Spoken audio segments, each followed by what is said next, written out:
Hi guys, welcome back to our channel. ఈరోజు topic వచ్చేసరికి already థంబ్నెయిల్లో చూశారు కదా, డ్రై స్టాక్ అనేది అన్బాక్స్ అయితే చేయబోతున్నాము. దానికన్నా ముందు మన ఛానల్ ఎవరైనా కొత్తగా చూస్తే సబ్స్క్రైబ్ చేసుకోండి, పక్కనే ఉన్న బెల్ ఐకాన్ కూడా యాక్టివేషన్ అయితే పెట్టుకోండి, నోటిఫికేషన్స్ అయితే వస్తాయి. ముందుగా మనం బాక్స్లో చూసుకున్నట్టయితే ఇందులో వచ్చేసరికి ఫస్ట్ది మనకి వాటర్ తీసుకోవడానికి యూజ్ చేసేటువంటి సైఫన్ పైప్ అనమాట. సో వాటర్ చేంజెస్ అక్వేరియంలో చేసినప్పుడు మనకి ఇదైతే చాలా యూస్ఫుల్గా ఉంటుంది. దీని నుంచి మనం వాటర్ డౌన్ చేయడానికి ఉంటుంది తప్పితే రీఫిల్ చేయడానికి ఉండదు. అలా చేయాలంటే హైట్ నుంచి పెట్టుకుని చేసుకోవాలి. సో ఇక్కడ కనిపిస్తున్నాయి వచ్చేసరికి ఇది టాప్ ఫిల్టర్స్లో యూజ్ చేసేటువంటి ఫిల్టరు. నాకు వీటిని ఎప్పుడు చూసినా సరే చిన్నపిల్లల డైపర్లు అయితే గుర్తొస్తాయి, ఎందుకంటే ఇది వన్ టైం యూసేజ్. ఒకసారి వాడిన తర్వాత మళ్ళీ వాష్ చేసి పెట్టడం ఇలాంటివి ఏం చేయకూడదు, సింగిల్ యూసేజ్ అనమాట. ఇది వచ్చేసరికి మనకి దీనివల్ల మైన్యూట్ పార్టికల్స్ అన్నీ కూడా ఫిల్టర్ అయితే అయిపోతూ ఉంటాయి. సో ఇక ఇవన్నీ కూడా తీసి నేనైతే పక్కన అయితే పెట్టేసుకున్నాను.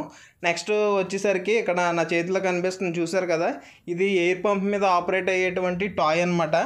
మనకి రిక్వైర్మెంట్ ఉంటే ఒక సింగిల్ పీస్ అయితే తెప్పించాను. మోస్ట్లీ ఇలాంటి టాయ్స్ అవి వీటి జోలికి నేను చాలా తక్కువగా అయితే వెళ్తాను. ఫర్దర్గా అయితే ఇలాంటి ఐటమ్స్ కూడా నేను యాడ్ చేయడానికి అయితే మన స్టోర్లో ట్రై చేస్తాను. నెక్స్ట్ వచ్చేసరికి ఫిషెస్కి అందరూ యూస్ చేసేటువంటి జనరల్ మిస్టర్ బ్లూ లిక్విడ్, ఇవి కూడా స్టాక్ అయిపోతే నేనైతే మళ్ళీ రీస్టాక్ అయితే చేసుకున్నాను. అక్వేరియం గ్లాసెస్ మీద స్ట్రెయిన్స్ అవి పడతాయి కదండి, ఆ స్ట్రెయిన్స్ని రిమూవ్ చేసుకోవడానికి ఈ అక్వేరియం లిక్విడ్ ఒకటి తెప్పించాను అనమాట. వీలైనంత వరకు చిన్నపిల్లలకి దీన్ని దూరంగా పెట్టండి. మీకు చూపించబోయేటువంటి ఈ ప్రోడక్ట్ వచ్చేసరికి ఎయిర్ పంప్ అని అయితే అంటారు. సో చూస్తున్నారు కదండి, ఇది వచ్చేసరికి మనకి సోబో కంపెనీ నుంచి అయితే ఉంది. ఇది 2-వే ఎయిర్ పంప్ అనమాట. సో ఒకే పంప్ నుంచి 2 డిఫరెంట్ అక్వేరియంస్లోకి మనమైతే సప్లై అయితే ఇచ్చుకోవచ్చు. సో ఇది 2 ట్యాంక్స్ ఉన్న వాళ్ళకి బాగా అయితే యూజ్ అవుతుంది. సో నెక్స్ట్ అదే ఎయిర్ పంప్లో నా దగ్గర 1-వే నాయిస్లెస్ ఎయిర్ పంప్స్ అయితే సేల్ అయితే అయిపోయాయి, అవి అయితే తెప్పించాను. ఇందులో 1-వే కాదండి, మన దగ్గర 2-వే ఎయిర్ పంప్ కూడా అవైలబిలిటీలో అయితే ఉంది. సో ఆల్రెడీ దీని రివ్యూ కూడా నేను అయితే చేసి అయితే ఇచ్చాను.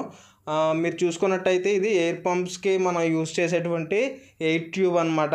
సో జనరల్లీ బయట అయితే ప్లాస్టిక్ అవి దొరుకుతూ ఉంటున్నాయి కదా, ప్లాస్టిక్ ఏమవుతుందంటే కొంత టైము యూజ్ చేసేసరికి హార్డ్ అయిపోయి వదిలేస్తూ ఉంటుంది.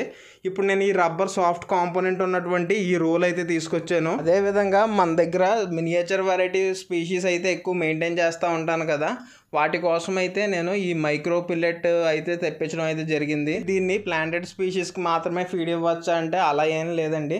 చిన్న మౌత్ ఉన్నటువంటి ఏ ఫిష్ వెరైటీకి అయినా సరే మీరు దీన్ని అయితే ఈజీగా అయితే ఫీడ్ చేసుకోవచ్చు. లైక్ గప్పీస్ కానీ, గప్పీ బేబీస్ కానీ, కొత్తగా పుట్టిన ఫ్రైస్ కానీ వీటిని అయితే యూజ్ చేసుకోవచ్చు. సేమ్ అదేవిధంగా బేటాస్ కోసం కూడా నేనైతే ఈ ఛాంపియన్ మైక్రో పిల్లెట్లో స్మాల్ సైజ్ పిల్లెట్స్ అయితే తెప్పించాను. పెద్ద సైజ్ పిల్లెట్ అయితే మీ బేటా ఇంట్రెస్ట్గా తీసుకోదు, ఇదైతే బాగా తీసుకుంటుంది. సో నెక్స్ట్ యూజువల్లీ మన స్టోర్లో రెగ్యులర్గా మెయింటైన్ చేసేటువంటి ఈ ఆప్టిమమ్ ఫీడ్ అయిపోయింది. సో ఇవి కూడా సేఫ్ సైడ్కి ఉంటాయనేసి ఒక 2 బ్యాగ్స్ అయితే వేయించేసుకున్నాను. ఇది రెగ్యులర్ మూవింగ్ స్టాక్ అనమాట. సో అందుకనే ప్రతి స్టాక్లో మ్యాక్స్ ఇవి ఆర్డర్ చేస్తాను. నెక్స్ట్ ఇక్కడ చూస్తుంది వచ్చేసరికి ఇంటర్నల్ ఫిల్టర్ అనమాట. మోస్ట్లీ ఇంటర్నల్ ఫిల్టర్స్ అనేవి 1.5 ఫీట్ ఉన్న ట్యాంక్స్ నుంచి యూజ్ చేయడానికి అయితే ట్రై చేయండి. మరీ 1 ఫీట్లో ఫిల్టర్లు పెట్టేస్తే ఫిష్కి అయితే కన్వీనియంట్గా ఉండదు. మన స్టాక్లో లాస్ట్ అండ్ ఫైనల్ ఐటమ్స్ అనమాట. సో ఇవన్నీ కూడా అక్వేరియంకి యూజ్ చేసేటువంటి గ్లూస్లో సిలికాన్లో వెరైటీస్ అనమాట. సో ఇన్ని వెరైటీస్ అసలు దేనికి వాడతారు ఏంటికి ప్రాపర్లీ మీకు అయితే చెప్తాను. సో ముందుగా వచ్చేసరికి ఇదిగో నా చేతిలో కనిపిస్తుంది కదా, ఇది కొత్తగా అయితే నేను యూట్యూబ్లో చూసి ఈ విధమైనటువంటి డిజైన్ బాగుంది కదా అనేసి ట్రై అయితే చేశాను. సో కింద ప్లాట్ఫామ్ వచ్చేసరికి కొంచెం హైట్లో అయితే ఉంటుంది. బేస్ అంతా కూడా ఈ గ్లాస్ 4 పీసెస్ మీద అయితే బేస్ అయి ఉంటుంది. ఇది చిన్న ట్యాంక్కి ట్రై చేశాను, సేఫ్ సైడ్గా ఉంటుంది అనేసి. సో బేటాస్ బాగుంటుంది. ముందుగా నా చేతిలో చూస్తున్నారు కదా, ఇది వచ్చేసరికి జీపీ వ్యాకర్ అని అయితే అంటారు. జనరల్లీ మీరు ఏ అక్వేరియం షాప్కి వెళ్ళినా సరే ఈ సిలికాన్ అయితే కనిపిస్తూ ఉంటుంది.